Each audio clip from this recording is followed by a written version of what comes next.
about this topic because we were afraid. A Black executive perspective. We are coming to you live from the new BEP studio for another thought-provoking episode of a Black Executive Perspective podcast, a safe space where we discuss all matters regarding race, culture, and those uncomfortable topics people tend to avoid. I'm your host, Tony Tidbit. And I'm your co-host, Chris P. Reed. And we're here to tackle the real, the raw, and the often uncomfortable truths shaping our world. No fluff, no filters, just bold conversation on issues that matter. From power and politics to culture and corporate America, we're breaking it all down without holding back. So let's get into it. Buddy, you ready to do this? Absolutely, sir. Shopping at the All bit. right, cool. So look, you know what? You sent me something a few days ago that I checked out that I want to share with the audience. However, we're going to title this, You Thought You Was a Member of the Club, then you find out that you're really not a member of the club, okay? And so let's dive into it. And just to give everybody a little background, we're going to share a quick little clip. I'm pretty sure most of you heard of Ann Coulter, right? Political conservative. And my man, how you pronounce his last name? Vivek Vivek Ramaswamy, right? Yep. So we're going to play a quick little clip from there, and then Chris and I are going to talk a little bit about it. And listen, this is meant to be engaging, so if you got questions, you got thoughts, please reach out, let us know. We're going to try to answer your questions as we go through. We're definitely looking to educate. We're definitely looking to dive in. We're going to be honest. We're going to tell you what time it is. So let's have some fun with it.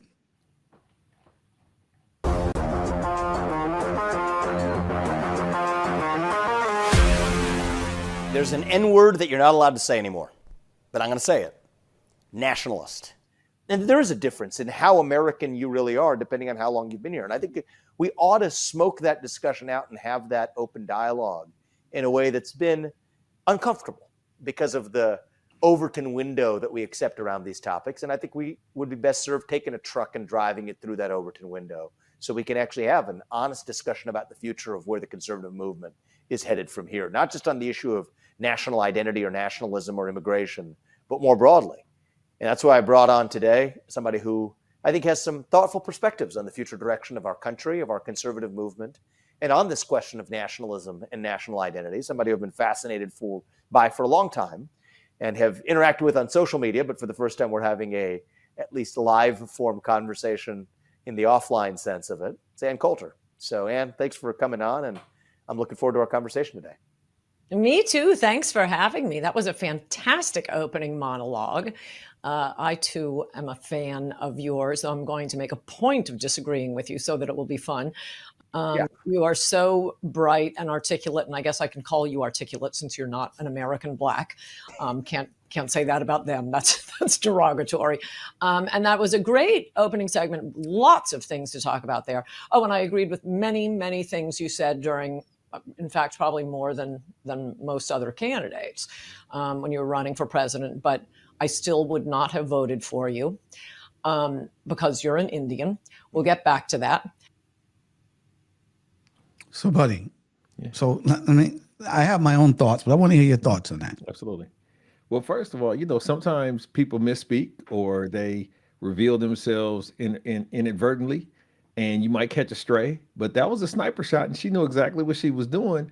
From his perspective, I don't understand why he didn't immediately insert a follow-up question as to why she felt like it was okay or why she had such an exclusionary type of opinion as it related to, her position from a political perspective. Because as you stated, she is a renowned or sought after political pundit. And so I believe she should be somewhat qualified to speak in these arenas.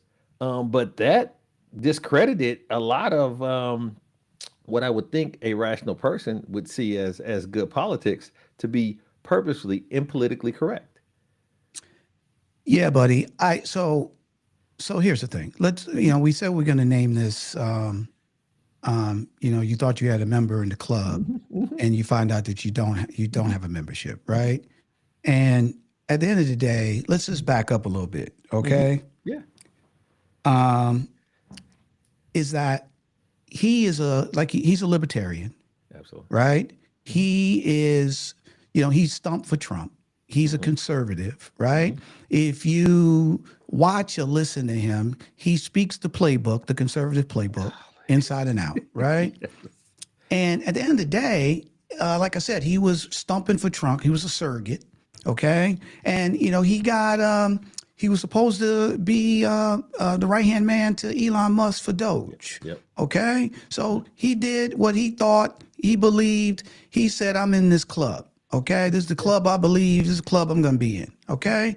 Now, all that being said, if you didn't, and I recommend that anybody goes online and watch the entire interview, because the first 5 minutes or so, he's doing a monologue by himself, and he's, you know, pontificating all the conservative, you know, rhetoric and this and that, the whole 9 yards, right? And so, but the bottom line is this: he invites her on his show, okay, and she doesn't wait no time. Okay. At the end of the day, you know, no warm up. Well, how's your mother doing? Tell me about your father. It's been raining out. It's nice. You know what I'm saying? None of that. As soon as he introduced her, she creates. She says, "Hey, I'm going to say, you know, you that was a great monologue, and I can't say this to American blacks, right? But the bottom line is that you are articulate, right?" And he just smiles, right? And then she goes right into, "I wouldn't have voted for you because you're an Indian," okay? And so at the end of the day, I mean, so she didn't hold back, and she let him know immediately that he wasn't in their club. Okay. Even though he can say whatever, even though he can articulate with the best, even though he can, you know, speak their language, right? Intellectualize. That's what I was looking for, right? It don't matter. It don't matter, because guess what? You're not white, and that's all that matters. Right? Yeah, absolutely. But I think that he tried to convince himself that she was a one-off. And he tried to diminish the fact that he had heard this in other areas, or other, you know, online. You know, it's so much stuff online. If you go out there, it's kind of sad. But the moral of the story is he's their boy. He toes the line, and he wears that accordingly. But he also takes shots. He takes shots because he's allowing himself to continue to take shots. You can't invite somebody into your home and allow for them to disrespect you. I think he lost a lot of ground with a lot of people, even with now he's, I think, running for governor of Ohio. Think about it when it happened with Ted Cruz. When Donald Trump completely disrespected Ted Cruz, talked about his wife, you know, and all this other stuff, and he acquiesced to that type of disrespect as a man, it really had an impact on any further aspirations Ted Cruz may have had politically, good, bad, or indifferent. This situation is bad because once again, he thought he was in. She showed him as proxy or you know, whatever to the movement that, I know they haven't told you this, so they've sent me here to let you know in your face, you know, straight to the point. It wouldn't have mattered he's a billionaire. I don't know if you noticed, Tony. He's a billionaire. Yeah. But so here's the thing though, bro. So this is where so listen. Yeah. I mean, and we're going to play a couple more clips, right? But at the end of the day, right? She doesn't see him as an equal. It don't matter. He's a billionaire. Right. Okay. See, this is the thing. So those are the issues. It doesn't matter how hard you work. It doesn't matter you pay taxes. It doesn't matter you're riffing with us. You believe in the same policies and the same things that how we should govern in the United States. And you're a billionaire. Still, I wouldn't have voted for your ass because you're an Indian. All right. So that's the issue. Okay. And so those are the things that people of color these are the things that we deal with all the time. We think that if we do this, we do that, we do this, we do that. Hey, we're in the club. Okay. And at the end of the day, some people are like, no, you still ain't in the club. Okay. And so at the end of the day, that's the issue. All right. And then here's the thing though, too, because I want to make sure that everybody understands, because she said something, right? And she said, hey, I'm going to say that you're articulate, but I can't say that to American blacks because they see that as derogatory. And here's the thing. He kind of smiled, right? Didn't know. See, this is the thing, buddy. He's thinking he's in the club. All right. She kind of said, I can say this to you because you're not an American black. So at the end of the day, so he's smiling, he's sitting up like a dog, like, yay, right? But at the end of the day, then she hits him with the hammer, right? But here's the thing, though. I just want to make sure we educate people and share. Why is it that people of color, black people, get upset when somebody says, you sound so articulate, okay? Think about that for a second. Number one, this dude went to Yale. Yep. Okay, right, and then he went to a business school, whatever the case may be, right? What is he supposed to sound like? Fat Albert? What? I mean, so those things right there make no sense. When David Letterman finishes Tonight Show, when he does his monologue, does anybody says he's so articulate? Right. All right, you don't hear that, right? But here, I want to play this because you remember our boy Joe Drew. That came on, right, 52 Laws. And he talked a little bit about how he felt these were backhanded comments, all right? So let's play that, and I want to hear your thoughts on it. Okay. That's because as I got into corporate world and I started, the biggest barrier was I'm well above average height. I'm 6'6". I played sports, played basketball through college.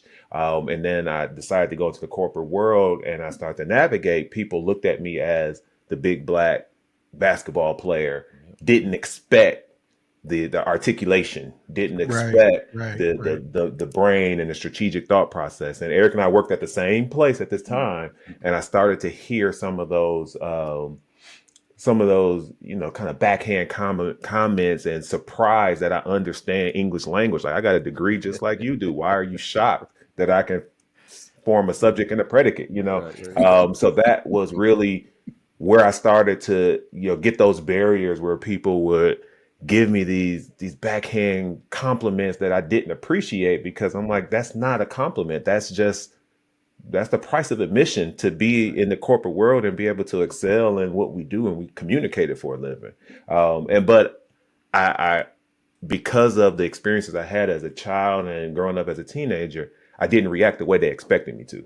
Right. And I think that helped me navigate those spaces, because I didn't give them the stereotypical angry black man reaction or flip the table over because I'm this big black man. I was able to communicate my way through it and give my feedback and express my disappointment in a way that didn't escalate the situation. It's unfortunate. That's what we have to do. We can't get mad like every other human, but it is the reality of the situation, especially being young in my corporate career. So, he broke it down. Go ahead, buddy. What were you going to say? No, I was going to say that clip didn't come over on my side. Give me the Cliff Notes. Okay, buddy. He just broke it down in terms of when he was at work, and people used to say that they couldn't believe how well he spoke, right? And he stated that, hey, I got a degree just like you, all right? And why are you so shocked that I can form a subject and a predicate?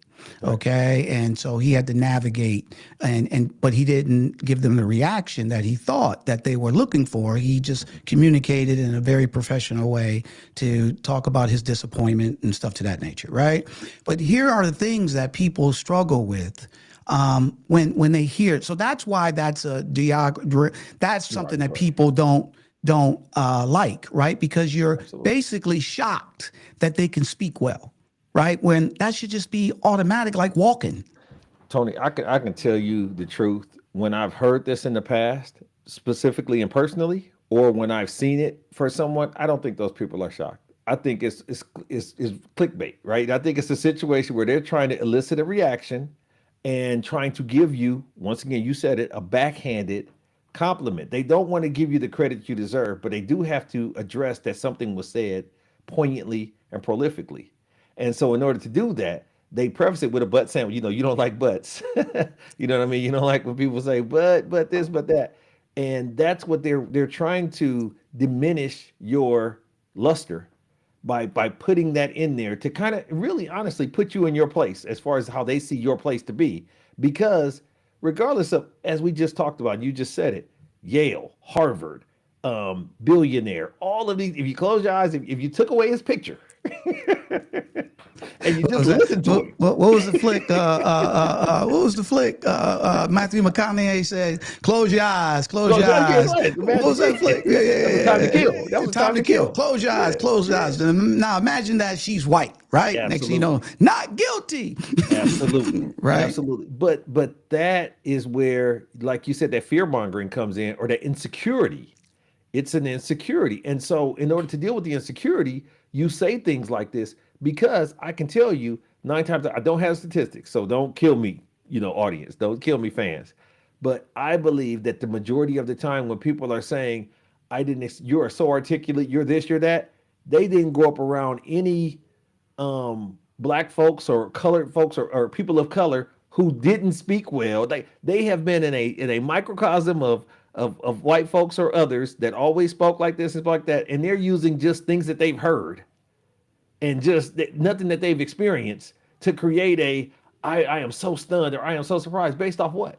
Based off of what? Where's your frame of reference of these people who didn't speak well? You don't have it. You're just saying it because I just did something that was impressive. And instead of you just giving me the credit or allowing me the opportunity, as you stated, when Matthew McConaughey or any other person says something and it starts and ends with something positive, you just let it be as if it's supposed to happen. You don't hear the how great you articulate and stuff to that nature. But again, I just wanted people to recognize why people of color, black people, find that as a negative. Okay, just to be fair, right? Because it's not a compliment. To be honest, it's not, right? It's not. But let's get back to Ann Coulter, because at the end of the day, she said some other stuff here, and she talked about immigration. So let's dive into what she's saying there. You have so to speak, the stones to be able to say it, is that you think that there's a difference in the status of the Americanness of that person. And that's where I think I disagree with you, but I want to give you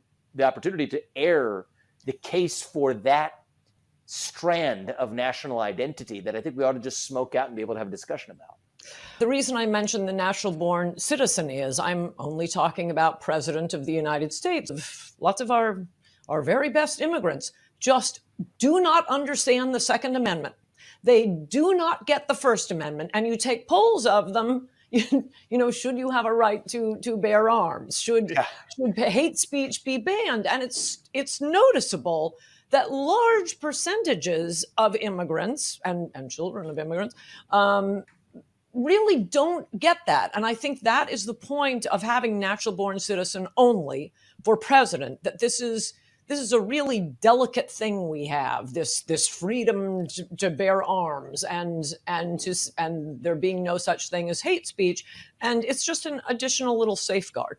One of the problems with the immigrants we've been taking in, actually probably any immigrant, but definitely 90% of legal immigrants come from the third world.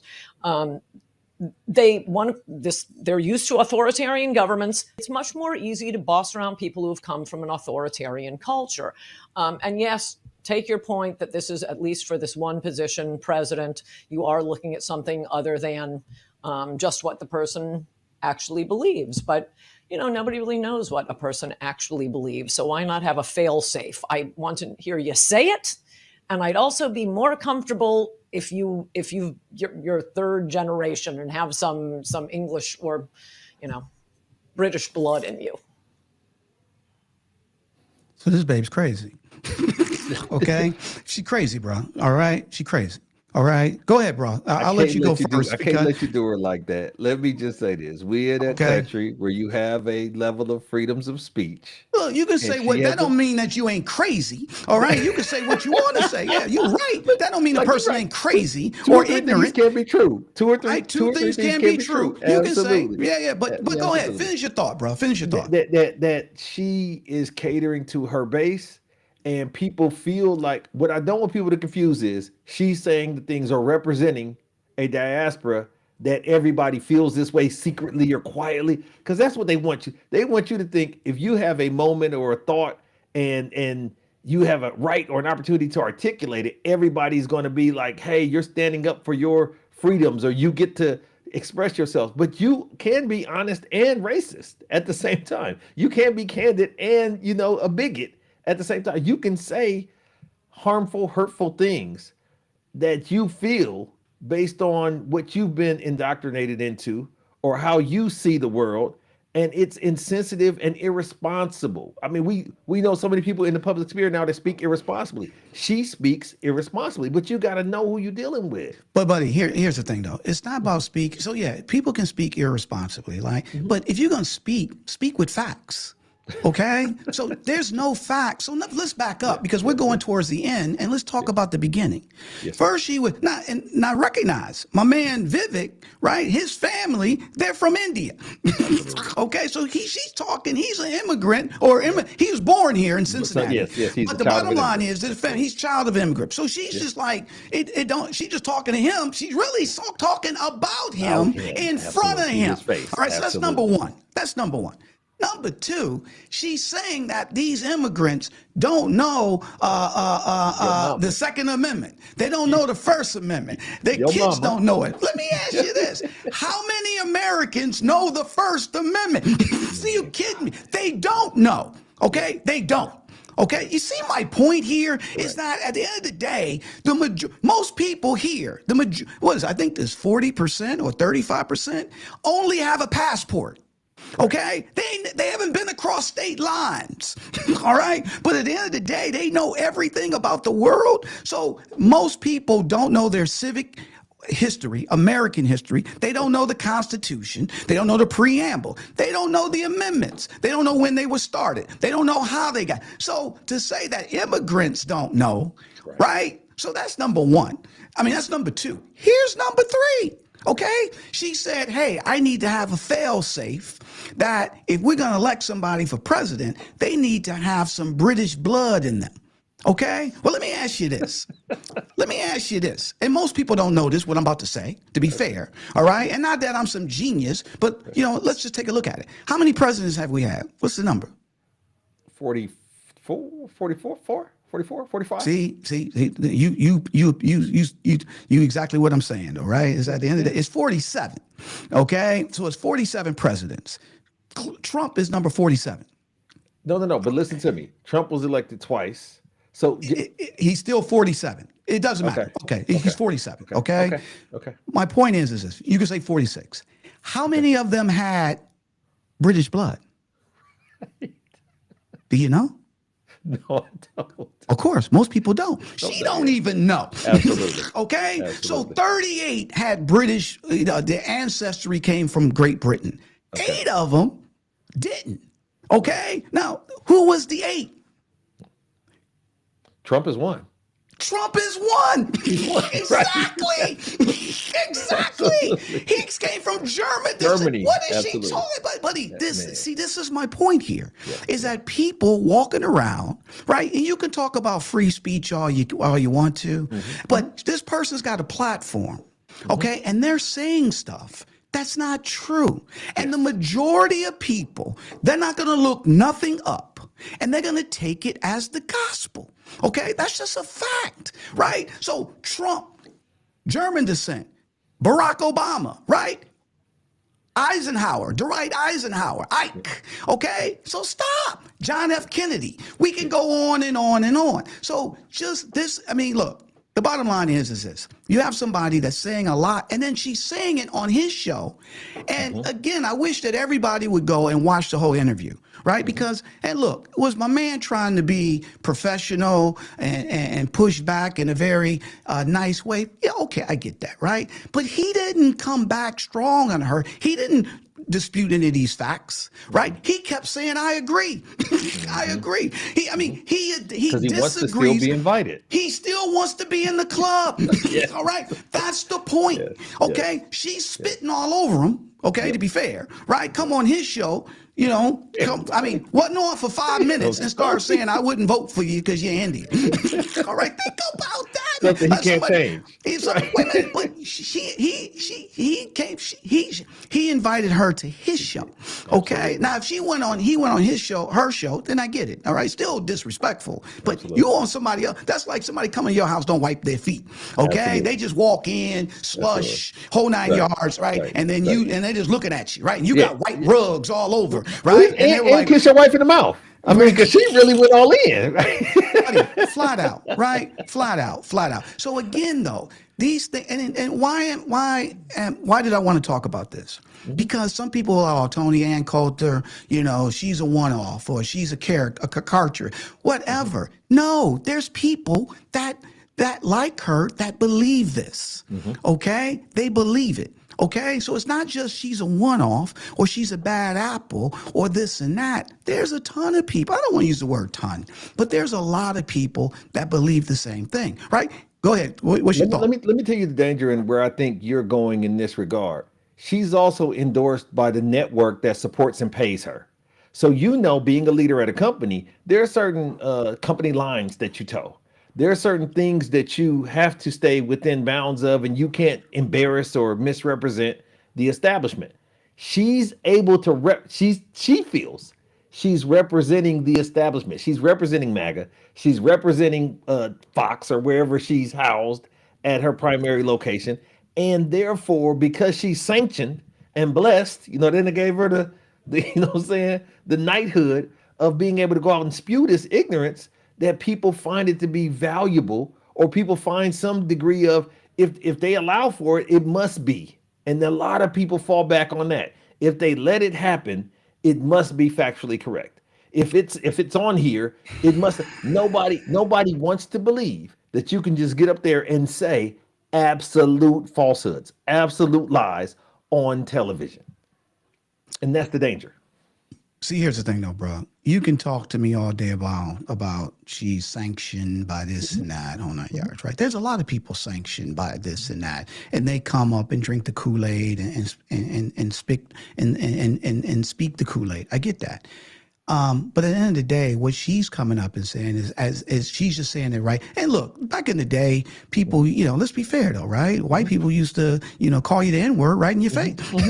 Okay, just to be fair, right? And that's where she is today, okay? But she won't use that. She'll use other things to be able to do that, right? But the thing is this though, man, is that, you know, these are not one-offs. These are certain people. Is it the majority of people? No, let's be fair. Of course not. It's a minority. But there are people that believe these things, right? And it'll go to my next point. So let me play this last clip. And then I want you to, and again, I hear you, but let me play this last clip. And then let me hear your thoughts after we play this last clip. All right. Let me get rid of this.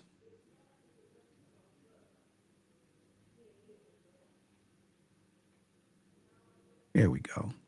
And your point is you want to build a championship team. I'm not sure you could have better proxies. I believe we could talk about other proxies, but your point is we want to select for an immigration policy that best advances the interests of the citizens who are already here.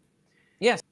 But at this point, I mean, even the good, the smart, successful, making more money, contributing more than your Native American is, even those immigrants, you, Vivek, you don't want to take in too many at once. And this doesn't apply to you, but you do create, I mean, you see it in Detroit, and I think Dearborn now, where one of my friends was a U.S. attorney or assistant U.S. attorney up there, and he drove me through. There are Arab street signs, Vivek. When you take in that many immigrants from one area of the world at once, and we're taking them in from all kinds of different areas. We've already taken in 1/3 of all Mexicans. 1/3. Let that sink over you. So they create their own little Mexicos, their own little, whatever. Enclaves. Yep, Lebanon. absolutely. And so we do, I think it's disgusting, actually. I think it's disgusting. We need a moratorium is what I'm driving at. I'm not saying never, ever let in people from these countries again, but I think we need to dust off the books, get it. I mean, obviously the wall, number one, and then just take a pause in immigration for a while. Give us some time to assimilate the ones who have already come in here, to turn them into these great Americans that you are, that Miguel Estrada is, that many of my immigrant friends are, and I believe at least the ones I know are better Americans than many people I know. And yeah, I mean, I see your point that in theory, they could be president, but I can't meet every one of them and vet them. I just don't have time. Okay, buddy. So let me hear your thoughts on this. Give me the cliff notes You again. didn't see it? Yeah, it didn't come Oh, through. bro, you should have said something. So look, bro, she said flat out that there are too many immigrants coming over here at one time. Mm-hmm. She said flat out that she used Detroit, and really she's talking about Dearborn, Michigan. Okay, where there's Muslim, because Dearborn has a big Muslim population, and so there's Muslim street signs, right? We can't have that, right? And then your boy Vivek, he agreed. He was like, what did he say? It's disgusting, right? And she's like, we have now these little Mexicos and we have these little Chinatowns. She didn't say Chinatowns, but I'm just throwing this in because this is what she was meaning, right? And we can't have that. And then let's just stop bringing immigrants over so we can assimilate the ones that's already here and make them good Americans, okay? Because we want them to be like you, Vivek. That's what she said, right? We want them to be like you or Miguel Lestrada, right? And this or all my other immigrant friends, okay? So think about that. Okay, so they're not her friends, they're her immigrant friends. Okay, and then here's the thing about the club thing, though, too. The bottom line is this. He's still trying to be in the club.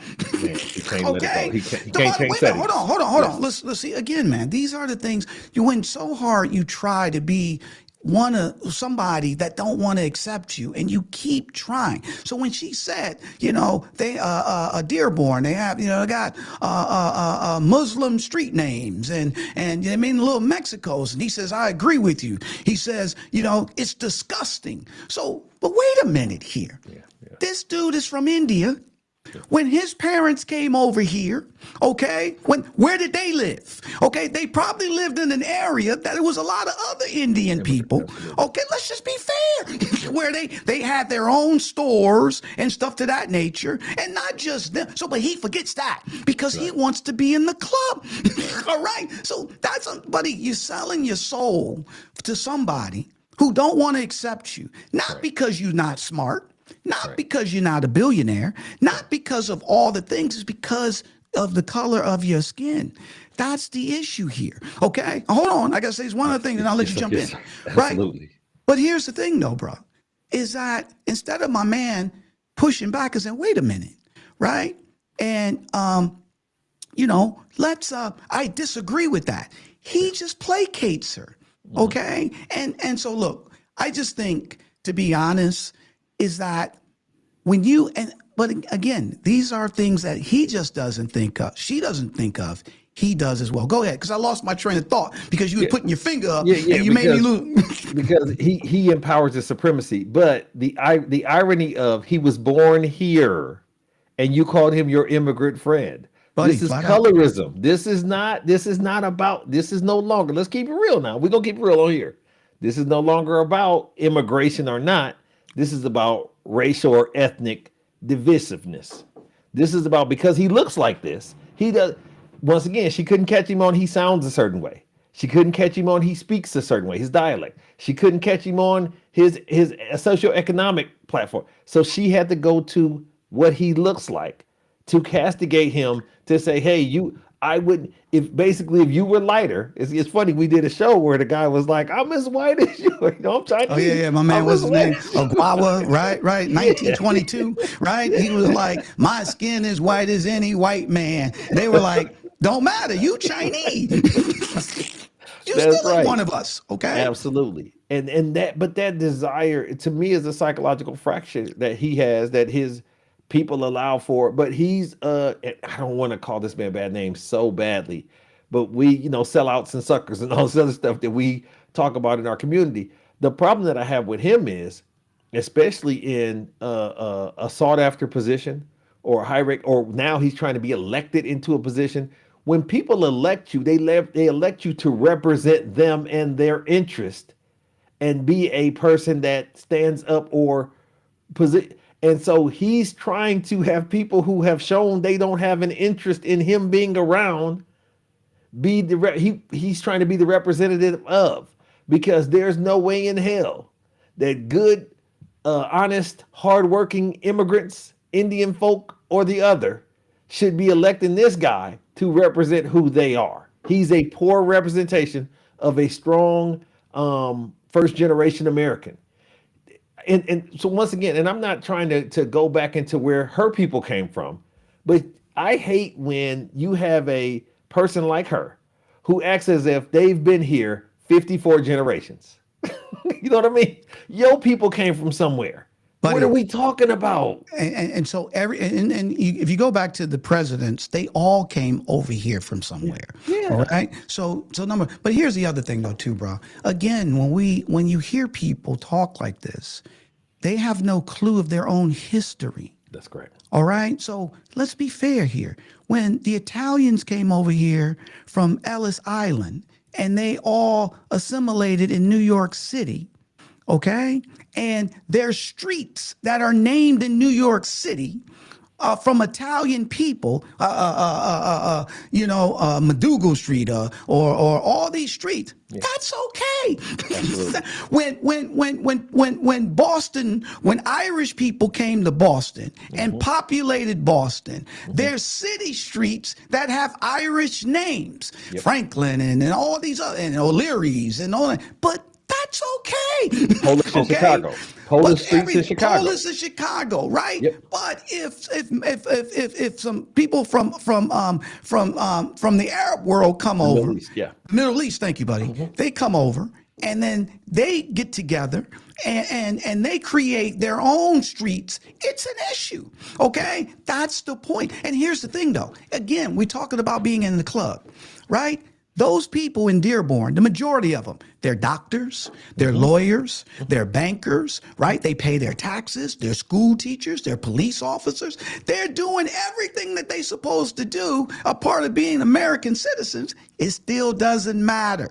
Like you said. You see my point? You're not in the club. Yep. You can't buy your way in the club, okay? And you can't pontificate your way in the club like my man was trying to do, okay? And I saw an interview with him after when they asked him, like, why didn't you say nothing? And he was like, oh, she was really ignorant. And this, but, buddy, you were playing to her the whole time. Absolutely. You didn't push back hard. You kept trying, Absolutely. thinking that if you just be smart, she'll finally say, okay, I got it. She Absolutely. don't care. They don't care about that, right? Yeah. It's how you look. And those are the things that's important that we understand, man. That, our all people understand, okay? Is that sometimes we feel that we're in the club, okay? Because of what we do, okay? And the love that we get around there, right? We do everything that we're supposed to do. We excel. We do this. We homeowners and community leaders and whole nine yards. And then you get a certain segment that's looking at you like, you don't belong here, right? So she fits, she's a microcosm of that. And here's the real kicker to this, is that, one of the things that we deal with that, right now they're attack DEI. They got rid of affirmative action in terms of from college admissions, right? A lot of the companies now have eradicated their DEI programs, right? Because of the fear, right? Even though they wasn't doing nothing anyway, all right? But it doesn't matter, right? And everybody talks about merit system. It should be merit. Everybody should get promoted or hired based on the hard work you do and you're the most talented and this and that. Here's the thing. I don't think there's not a person here in the United States, no matter what color, that wouldn't be open to that, right? Yeah, let my work show. If I'm the best, promote me the best. But who is picking the people? All right. So if Ann Coulter is a manager, a hiring manager, you think you see my point here? Yes. You think that you're going to get in and get an opportunity? You can be an astronaut. Okay. She's got a billionaire in front of her. All right. He's got a Ivy League educated. Ivy League. Wait a minute. Hold on. He started a company, a couple of them, all right, and took them to the next level with it. But it don't matter. It don't matter what his works are. It doesn't matter, right? That's the point. So if everything was equal and fair and the people didn't let their biases stop them from hiring the right individuals, who wouldn't want merit-based? I mean, it would be simple, right? But at the end of the day, when you have people in hiring positions and they have not to the level, maybe not to the level of Ann Coulter, but they still have these biases, right? Then it's not going to be merit based. And then more importantly, being in the club, they typically people hire people who look like them. Absolutely. Okay? Because they feel more comfortable. This is not something made up. This is just factual. Just like when people move over here, who do they hang with? They hang with the people that look like them because it feels more comfortable, right? So these are the things that we got to be these are the areas that everybody needs to understand, because the more that you understand it, the more empathy you can say, well, hey, you know what? Yeah, listen, if it's fair, who wouldn't do it? But the people in power, if they still have biases, it ain't gonna never be a merit-based system. They'll Merit say can't be. they'll say it is, but it'll never be. Merit can't be subjective. That's number one. And I understand it's not as simplified as we have the Pepsi challenge. You know, it's a blind thing. All the resumes have everything. Your name is taken off of there and just your qualifications, your grades, your credentials. Because the CEO of every company is not the smartest person at the company. That's not how it works, right? No. There's a lot of political, pun intended, aspects to being in charge. And some of that is, as you stated, people that put you in the mindset of your younger self, or put you in a comfort level because of religion. You know what I mean? You don't want the person that's in charge of the department wearing a turban. You know what I'm saying? Just goofy stuff like that. You know what I'm saying? Real talk. This is No, true story. that's just true. Bro. I've seen this. I've seen this happen where, you know, I had a guy that I worked with at State Farm, and he wore a turban, and he was like, "Hey, I realized I have a ceiling," and it was devastating because he wasn't willing to. And this is what you said, and I'm gonna encapsulate it in this way. You shouldn't want to be, and I'm talking specifically to Mr. Ramashami. You shouldn't want to be in a club where the cover charge is your dignity. You shouldn't want to be in a club where the price of interest is the disavowing of your family, of your heritage, heritage. Man, she's talking specifically about your mama and your daddy. Flat out in your face. In your face. Right. And then you start, I agree with, wait a minute, I agree with you. It's despicable. Okay. Or he said disgusting. Right. Buddy, it doesn't, your dignity and who you are as a person. And you just said it, and we can move on, but this dude is a billionaire. He ain't got to prove nothing to nobody. Yeah. Okay. So, buddy, move on. Now, if you believe this is how you believe from a political standpoint, you're a libertarian, you're a nationalist, okay, I got it. But don't placate or kiss up to somebody who doesn't see your accomplishments, sees you as somebody inferior, okay? And no matter what you say or do, they don't care.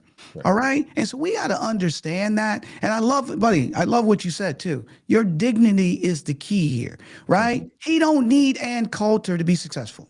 That's correct. Okay. He was trying to have a conversation to show that, hey, I'm bringing somebody on that I disagree with, and maybe we can walk through. Some people don't want to hear that, right? You're not in their club, right? And so final thoughts, my man. You got to have, my final thought on this, and most of the things we talk about is, understand when you're entering good faith negotiations.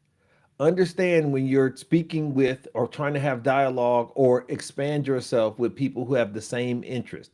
When you have someone that's diametrically opposed to what you're trying to accomplish, and it turns into an argument.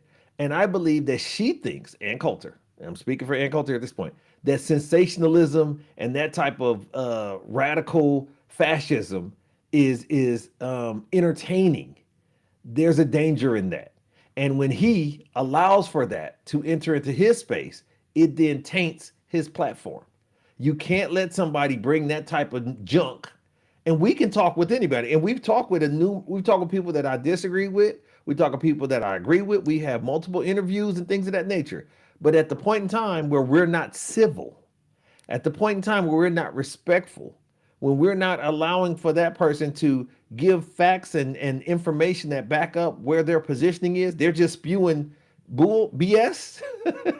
We can't allow for that on this platform, because that's not what this platform is about. He tainted his platform by allowing that and creating a precedent that will allow for anything, including the disinformation and the diminishment of my parents who raised an Ivy League billionaire.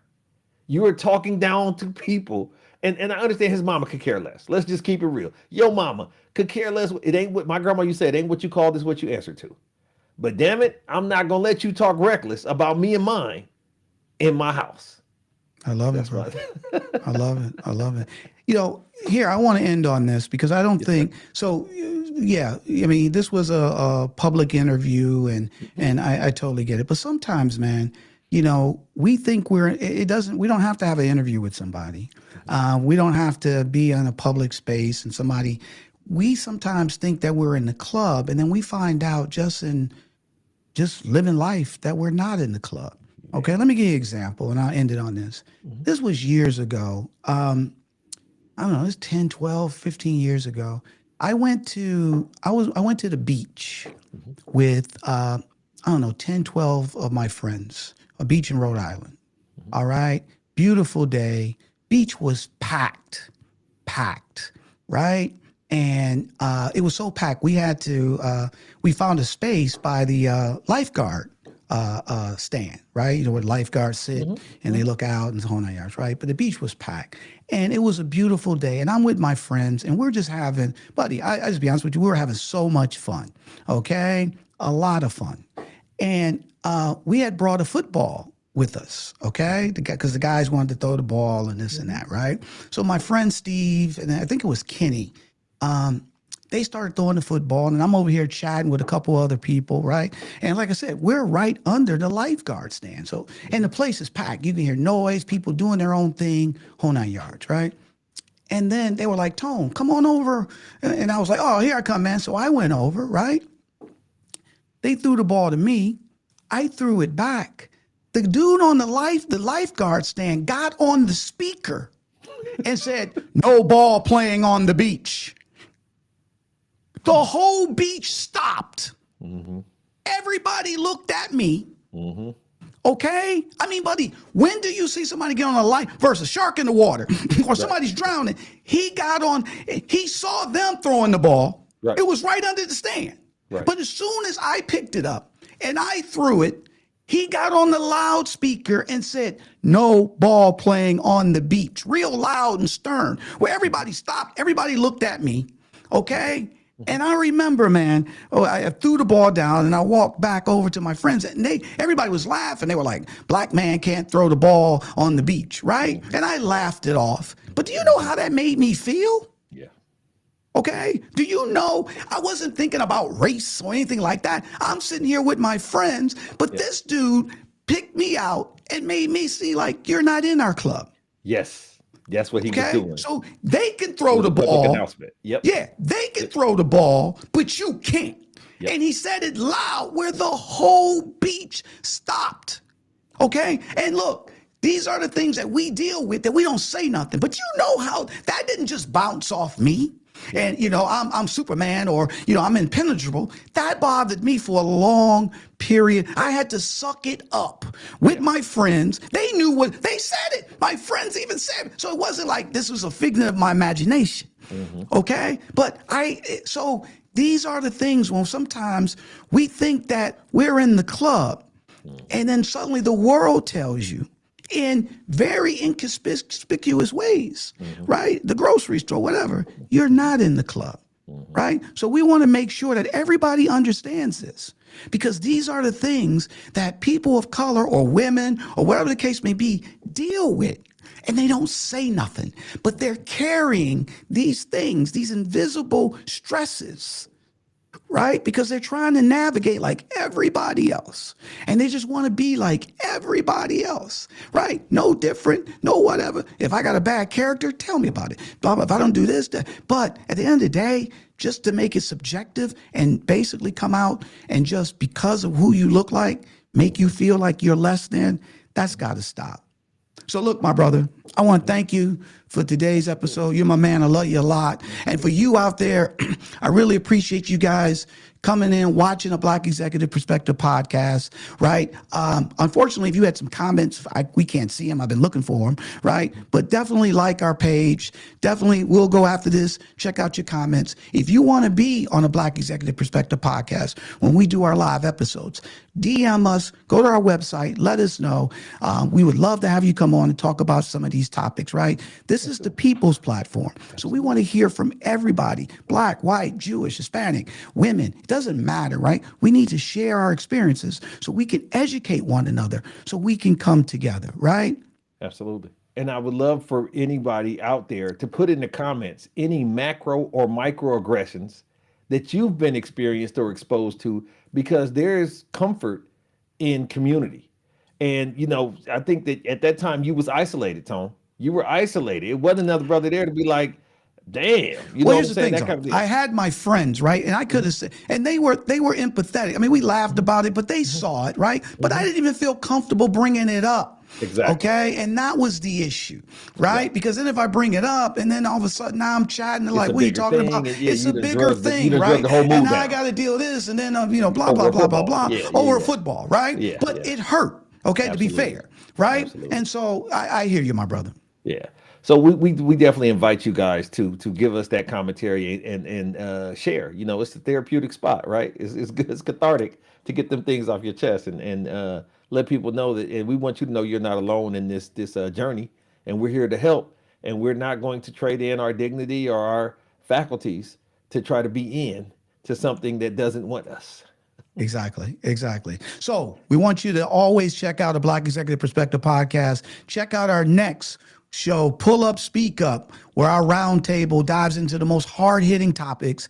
Every voice counts, every perspective change. This isn't just talk, it's a call to action. We just recorded our next episode. It's going to be out next week. You're going to be blown away by the ladies that were on Pull Up, Speak Up. Actually, they're going to be starting their own micro podcast, so this will be their debut, we can say, right? So check out Pull Up, Speak Up here on the Black Executive Perspective podcast. I want you to tune into that and join the revolution, right? So, and then we also have Need to Know with Nsinga. This is where Dr. Nsinga Burton provides insights, opportunities, observations that shape our culture, our world, and are very timely and poignant. You got a couple days away for the next episode being launched. We want to make sure you tune into her. It is the most powerful thing we have going, and I love it every week. Don't miss it. Absolutely. Definitely don't miss Dr. Burton every Thursday here on the Black Executive Perspective podcast. Absolutely. So as Tone said, we want to make sure that you tune in and check out things that we put out there. We're going to keep trying to come to you live on Tuesdays at this time, same bat channel type situation. But we want to make sure you go to the website. We want you to subscribe. We want you to check out the newsletter, review us, rate us, tell them where they can find us besides this, Tony. Buddy, they can find a Black Executive Perspective podcast on YouTube, Apple, Spotify, or wherever you get your podcasts. And you can follow us on our socials of LinkedIn, X, YouTube, TikTok, Facebook, and Instagram at a Black Exec. But before we go, we want everyone to follow our call to action, which we call LESS, L-E-S-S. Kick it off, Chris.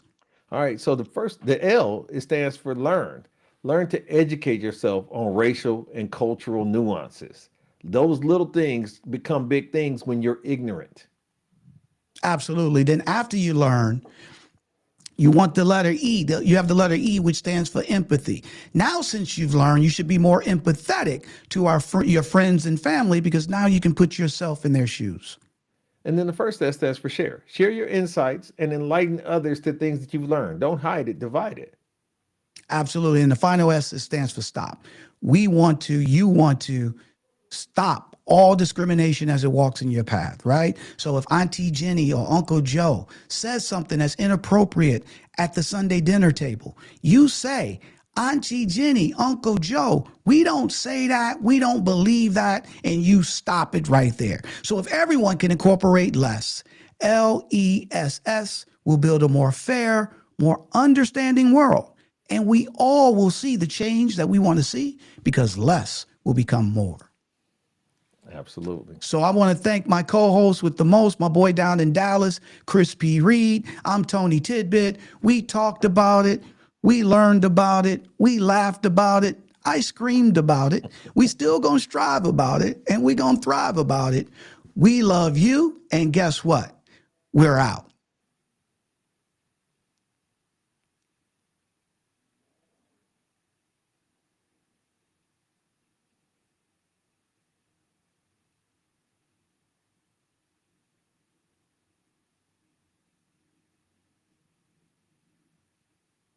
A Black Executive Perspective.